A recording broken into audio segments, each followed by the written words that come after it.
এই ডুবুরি কোনো পর্যটক নন, তিনি এক উদ্ধার কাজে অংশ নিচ্ছেন।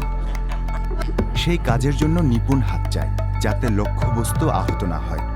দক্ষিণ আফ্রিকার কেপটাউন শহরের সমুদ্র তটে সিলদের এক গোষ্ঠীর এক সদস্যকে উদ্ধার করতে হবে। ডাইভার হিসেবে তাকে বিশেষভাবে তৈরি এক প্ল্যাটফর্মের মাঝে খালি অংশ থেকে হাত গলিয়ে সিলের গলায় আটকে যাওয়া প্লাস্টিকের ফিতে কাটতে হবে। তা না হলে প্রাণীটি দম বন্ধ হয়ে মরে যাবে। মিশন সফল হয়েছে। From the seal's perspective, he's resting, he's lying there, he'll feel a tug on his neck, he'll get upset with the seal next to him and he'll lie down again. He doesn't even know there was a human involved. দক্ষিণ Africa ও Namibia উপকূলে প্রায় 20 lakh কেফার seal বাস করে। অত্যন্ত বুদ্ধিমান এই প্রাণীগুলো এমনকি কেপটাউনের মতো জায়গায়ও মানিয়ে নিতে পারে, কিন্তু সেখানকার পানি প্লাস্টিক বর্জ্যে ভরা, যা সিলের জন্য বড় হুমকি। সক্রিয় বন্দর হিসেবে এখানকার প্লাস্টিক শেষ পর্যন্ত মহাসাগরে গিয়ে পড়ার ঝুঁকি রয়েছে। কেপটাউনের দমকা বাতাস সবকিছু সমুদ্রে ফেলে দেয়। তাই আমাদের সুইপার বোট কঠিন পরিশ্রম করে যা পায় তুলে নেওয়ার চেষ্টা করে। একটা জাল বসিয়েও নিকাশি ব্যবস্থার পানি ছেঁকে বস্তুগুলি তুলে নিয়ে আলাদা করা হয়।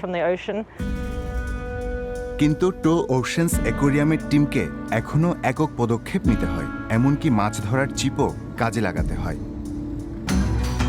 2023 সালে তারা প্লাস্টিকের ফাঁস থেকে 124টি সিলকে বাঁচিয়েছেন। তবে উপকূল থেকে দূরেও প্লাস্টিক ভেসে বেড়ানোর ফলে সিলের ঝুঁকি বেড়ে গেছে। সিল থেকে মুক্ত করা বেশিরভাগ বস্তুই মাছ ধরার কার্যকলাপের সঙ্গে সম্পর্কিত। ফলে আমাদের বন্দরের বাইরে থেকেই সেগুলি আসে বলে আমাদের বিশ্বাস। খাদ্যের সন্ধানে সিল যখন সমুদ্রের গভীরে যায়, তখন প্রাণীগুলি প্লাস্টিকের জঞ্জালে আটকে পড়ে।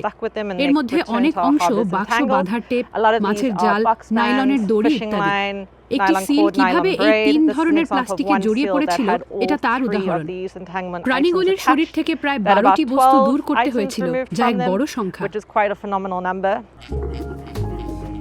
আফ্রিকার দক্ষিণ উপকূল সংলগ্ন এলাকার ইকোসিস্টেমের ক্ষেত্রে কেফার সিল অত্যন্ত গুরুত্বপূর্ণ ভূমিকা পালন করে।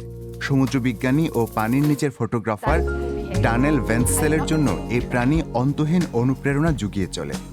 তিনি প্রায় 10 বছর ধরে এই সিলের সঙ্গে সমুদ্রে ডুব মারছেন।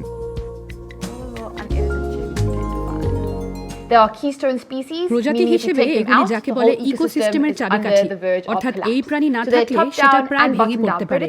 এই প্রাণী মাছ ও স্কুইড খেয়ে সেগুলির সংখ্যার মধ্যে ভারসাম্য রাখে, অতিরিক্ত মাত্রায় বাড়তে দেয় না। এই সিলও হাঙর ও অর্কার মতো প্রাণীর খাদ্য হয়, অর্থাৎ আমাদের মহাসাগরগুলিতে হাঙরের সংখ্যা স্থিতিশীল রাখতে সাহায্য করে। কিন্তু সম্প্রতি মানুষের ওপর সিল প্রজাতির হামলার একাধিক ঘটনা উদ্বেগের কারণ হচ্ছে। কখনো এমনকি ডাঙার উপরেও এমনটা ঘটছে। বেশিরভাগ ক্ষেত্রে মানুষের প্ররোচনায় প্রতিক্রিয়া হিসেবে সিল এমন আচরণ করছে। কিন্তু প্রশ্ন হলো, মানুষ সম্পর্কে সিলের ভয় কেন কমে যাচ্ছে? এমন সিলের রক্তের নমুনার বৈজ্ঞানিক বিশ্লেষণ করে এক ধরনের টক্সিনের চিহ্ন পাওয়া গেছে, যেগুলো আফ্রিকার দক্ষিণ উপকূলের বিশেষ এক ধরনের এলজি থেকে এসেছে। সেই টক্সিন প্রাণীর মস্তিষ্কের রসায়ন বদলে দিতে পারে এবং তাদের আরও আগ্রাসী করে তোলে।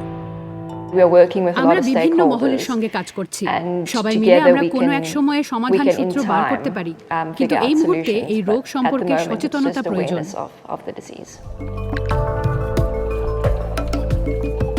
দক্ষিণ আফ্রিকায় বাণিজ্যিক শিকারের উপর নিষেধাজ্ঞার কল্যাণে কেফার সিলের সংখ্যা গত শতাব্দীর 90-এর দশকের তুলনায় বেড়ে গেছে।